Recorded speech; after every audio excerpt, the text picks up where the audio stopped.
యస్య అస్తంచ పాదస్య మనస్సు సుసంయుతం. దుష్కర్మలు చేయకుండా, ఇటటు తిరగకుండా, మనసులో దుష్కర్మములు లేకుండా పరమాత్మ చింతన చేసుకుంటూ బ్రహ్మ విద్యను అభివృద్ధి చేసుకుంటూ, అంటే బ్రహ్మ విద్య అనగా వేదశాస్త్ర పురాణములు యందు చెప్పినట్టు ఆచరించడమే బ్రహ్మ విద్య. వేదశాస్త్ర పురాణాలు చదివినారనుకో, వేదశాస్త్ర పురాణాలు అన్నీ చదివినప్పటికైనా ఆచరించలేదనుకో, అది బాహ్య విద్యని. ఎన్ని ప్రబోధములు చేసినా సరే, ఎన్ని సద్గ్రంథ పారాయణలు చేసినప్పుడు బాహ్య విద్యను అవుతుంది. వేదశాస్త్ర పురాణములు యందు చెప్పినట్టు మీరు ఆచరించినటువంటి వారలు, స్వామి మాకు చదువు రాదు కదంటే, వేదశాస్త్ర పురాణముల యొక్క సారాంశాన్ని గురుదేవుడు చెప్తాడు. గురుదేవులు చెప్పినట్టు ఎవరు ఆచరిస్తారో వారు బ్రహ్మ విద్యను పొందిన వాళ్ళే అవుతారు. వారికి మోక్షము సిద్ధిస్తుంది. ఇది సత్యము.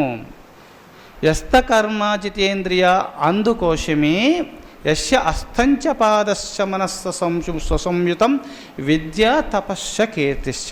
విద్యను, బ్రహ్మ విద్యను అభివృద్ధి చేసుకుంటూ తపస్సు చేసుకుంటూ ఉండాలి ఒకే చోట. తపస్సు అంటే బ్రహ్మచర్యం జపోర్మౌనం నిరాహారత్వమేవ చ ఇచ్చేతత్తపసో రూపం సుఘోరం సుదురాశదం. బ్రహ్మచర్యమును మనసా కర్మణా వాచ బ్రహ్మచర్య వ్రతాన్ని పూనుతూ కాంతా కనకాలం ముట్టకుండా ఉంటూ, జపము గురుదేవులు ఇచ్చిన మంత్ర జపము ఎప్పుడు జపము చేసుకుంటూ, మౌనంగా ఉంటూ, బ్రహ్మచర్యం జపోర్మౌనం నిరాహారత్వమేవచ. నిరాహారిగా ఇప్పుడు చెప్పుకున్నాం కదా నిరాహారం గురించి. ఆ విధంగా భోంచేసుకుంటూ పరమాత్మ చింతన చేసుకుంటూ ఉండడమే గొప్ప తపస్సు. పొలిమరులు దాటకుండా ఒకే చోట ఉండాలి. ఇది తపస్సుకు నిదర్శనము. మనస్సేంద్రియానాంచ ఐకాగ్రం పరమంతప. కర్మేంద్రియములు జ్ఞానేంద్రియములు జయించి, అంతఃకరమును జయించి సదా సమస్త కామ క్రోధ లోభ మోహ మదము మాశ్చర్యములు జయించి సదా బ్రహ్మానంద సాగరంలో నిముడీకృతమై ఉండడమే తపస్సు అని చెప్పబడింది. విద్యా తపస్సు కీర్తిశ్చ. ఇట్లా విద్యను అభివృద్ధి, బ్రహ్మ విద్యను అభివృద్ధి చేసుకుంటూ ఎవరు తపస్సు చేసుకుంటూ ఒకే చోట ఉన్నారో అట్టి వారి చింతకు సతీర్థ ఫలమస్నుతే.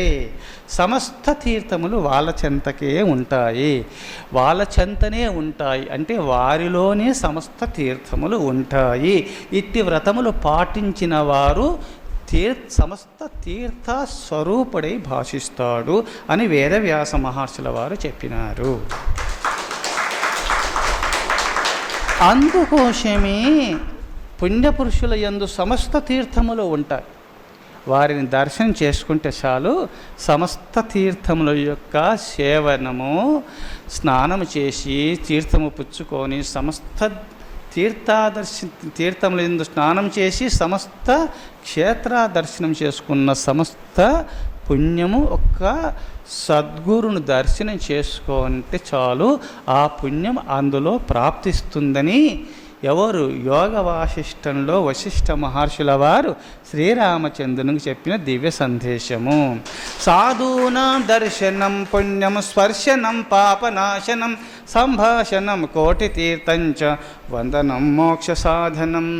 అందుకో గంగా పాపం శశీతాపం దైన్యం కల్పతరుస్తత దైన్యం తాపంచ పాపంచ హంతి సజ్జన దర్శనాతో. రామచంద్ర, గంగ పాపాలను తొలగిస్తుంది, తాపాన్ని చంద్రుడు తొలగిస్తున్నాడు, పేదరికము కల్పవృక్షము తొలగిస్తుంది. కానీ సాధు దర్శనం వల్ల పాపాలు తొలగిపోతాయి, తాపాలు తొలగిపోతాయి. గురుదేవుడు అనుష్ఠానం చేయిస్తూ ఆధ్యాత్మిక మార్గంలో తీర్చిదిద్ది దుష్కర్మలు తొలగింప చేస్తూ శిష్యుల ద్వారా సన్మార్గ ప్రవర్తకుడుగా తీర్చిదిద్ది సత్కర్మలు చేయిస్తూ సర్వేశ్వర ధ్యానం చేయిస్తూ వారిని సన్మార్గ ప్రవర్తకుడుగా తీర్చిదిద్ది గురుదేవుడు వారికి తాపత్రయాలు తొలగిస్తాడు. ఆది భౌతికము, ఆది దైవికము, ఆధ్యాత్మికము, దేవతల వల్ల కలిగే విఘ్నాలు తొలగిపోతాయి. శారీరకం వల్ల కలిగే రోగాలు మున్నగు ఈ విఘ్నాలు తొలగిపోతాయి.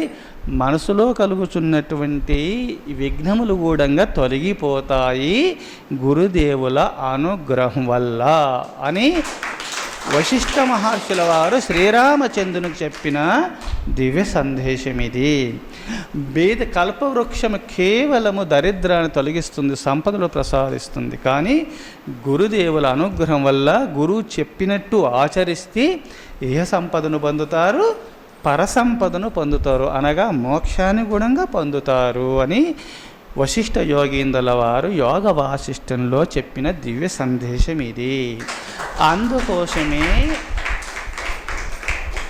మీరందరూ కూడా ఇట్టి నియమాను ఎవరు పాటిస్తారో, మీరు సిద్ధ పురుషులు కావాలంటే మీరందరూ కూడా పరమాత్మ చింతన చేసుకుంటూ, గురుదేవులు ఇచ్చినటువంటి మంత్రజపము చేసుకుంటూ, చెడు కర్మలు చేయకుండా సత్కర్మలు చేసుకుంటూ, ఎక్కువ సంభాషణ చేయకుండా ఎంతవరకు అంతవరకు సంభాషణ చేసుకుంటూ మీరు పరమాత్మ చింతన చేసుకున్నటువంటి వారలు బ్రహ్మచర్య సిద్ధి పొందుట నిమిత్తమే మనసా కర్మనావా చతరీకరణ శుద్ధిగా బ్రహ్మచర్య వ్రతాన్ని పూని పరమాత్మ చింతన చేసుకున్నటువంటి వారు